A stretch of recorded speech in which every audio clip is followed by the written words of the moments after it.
The Obesity Code by Dr. Jason R. Fung. This book proposes that the greatest problem in all of obesity research is that all chronic diseases are multifactorial and it can take years and years to develop. And all those factors in all those years, this whole time, will have been smashing that like button in case you haven't already for the YouTube algorithm. And it helps with ranking and SEO and all this other stuff. And I really appreciate it because so much work goes into these videos, like a lot of work. Believe me, a lot. I have not been reviewing videos this whole week because I've been searching for a job where I can most apply all of the information. Like, I'm centering pretty much my entire life around all of these book reviews and everything that they're gonna offer me and you. So let's keep doing this.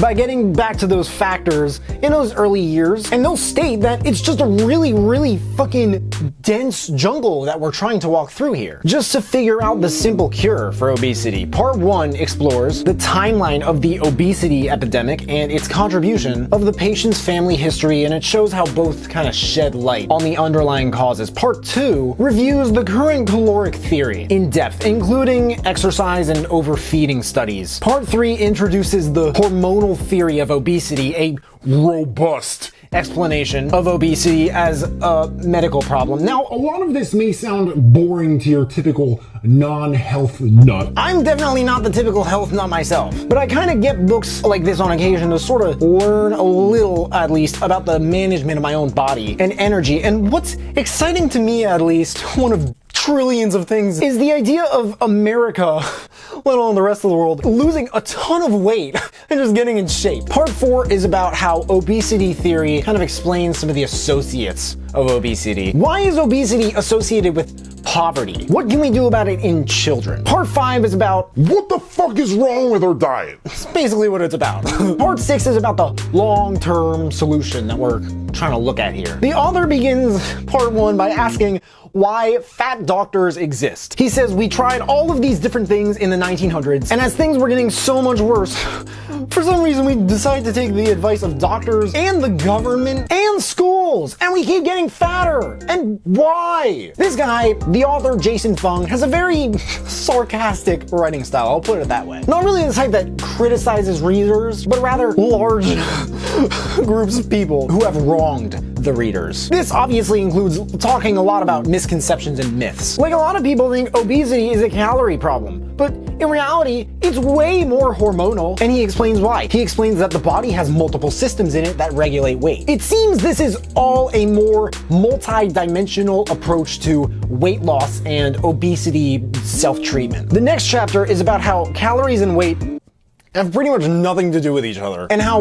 insulin causes weight gain in combination with time. There are so many studies he uses to back all of this up. He also talks about whether lowering your insulin levels can actually cause weight loss. Not surprisingly, stress and sleep deprivation are chronic causes of weight gain. He talks about the Atkins Diet, which I can't say I haven't heard of before, and how it was ineffective in weight loss and turned out to just be another fad diet despite its popularity. Then he talks about the self-fulfilling cycle of drug tolerance. He also notes the possibility of having smaller meals and more snacks being a huge driver of the obesity epidemic. I can tell from the get that this guy is just a firm believer in the act of intermittent fasting. It's known by plenty that the most successful people are just constantly doing things differently from unsuccessful people, and that is why they're successful. And if you don't know that,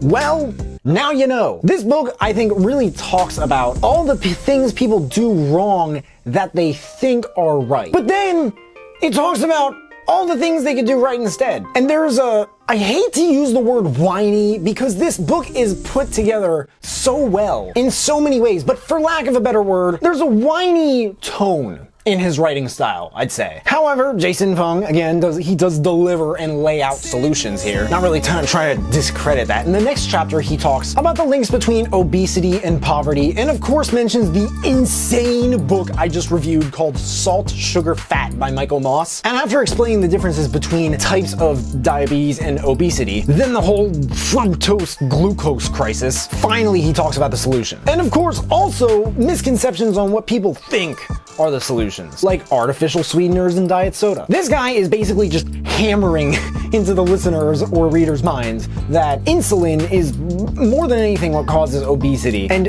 not calories. And of course, all foods contain some degree of it, and the further you are from stuff like, real food, the closer you are to obesity. This, for example, I think applies to more than just obesity, but all diets work because they all address a different aspect of the disease. This is probably my favorite part of the book. But none of them work for very long because none of them address the totality of the disease. Without understanding the multifactorial nature of obesity, which is critical, we are doomed to an endless cycle of blame, aka a circle jerk. And again, I think this applies to more than just obesity. That's why it's so important. I think this applies to everything, from politics to religion, to education, to healthcare, to science, to economics. And it's like, what doesn't it apply to? Other than smashing that like button, in case you haven't already, for the YouTube algorithm, and SEO and ranking and a bunch of other stuff. And no, actually, I was wrong. I guess all those things make it multifactorial. And then he spends a good hour talking about fasting and why people are really just kind of wrong about it. And a little bit about how to go about doing it. Quotes: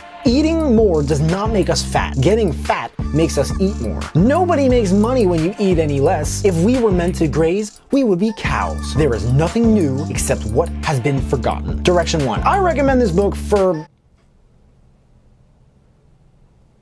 I'll say this if you don't really know that much about obesity and you'd like to know more about it. Maybe you have a family member or friend or yourself got diagnosed with it and all of a sudden you're wondering if you're gonna die or something. Because I know how some of us are with diagnoses. We look it up and 2 hours later we're like, I have obesity, mad cow disease, Ebola, spontaneous dental hydroplosion, leprosy, flesh-eating bacteria, hot dog fingers, and anal fissures. And I don't know how all of this is gonna work out. If you want a little bit of clarity on obesity, this is a great book to check out. Direction 2. If you like this book, of course I recommend Salt, Sugar, Fat by Michael Moss. I loved that book so much about how the food giants of the industry hooked us on their products and are basically kind of killing all of us slowly and more painfully over time. That and Ultramind Solution by Dr. Mark Hyman, until I come across another health book, which I kind of see as being better than that, because I think the review I'm about to do of that book is probably the most negative review, or at least the least positive review I've ever made so far on a book. The Obesity Code by Dr. Jason Fung. There's a link in the description if you guys want to check it out and read the reviews. That and all the other books I mentioned in this video, if you want to check those out too. If there are any books that you guys want me to check out and review, please let me know in the comments below. Also, let me know if you checked out this book and you liked it. But hey, make sure to smash that like button if you haven't already. Subscribe if you haven't already. I don't know why people watch this far into these videos and they don't subscribe. Maybe someday I'll figure it out. Maybe I'll find out why in a book. And if you already subscribed and you want to take it up a notch and fucking join the notification squad, turn on that notification bell to receive a notification every time I drop a new video. And that would mean the world to me. Thank you guys so much for watching. I really appreciate it. You can find me everywhere and I'll see you then.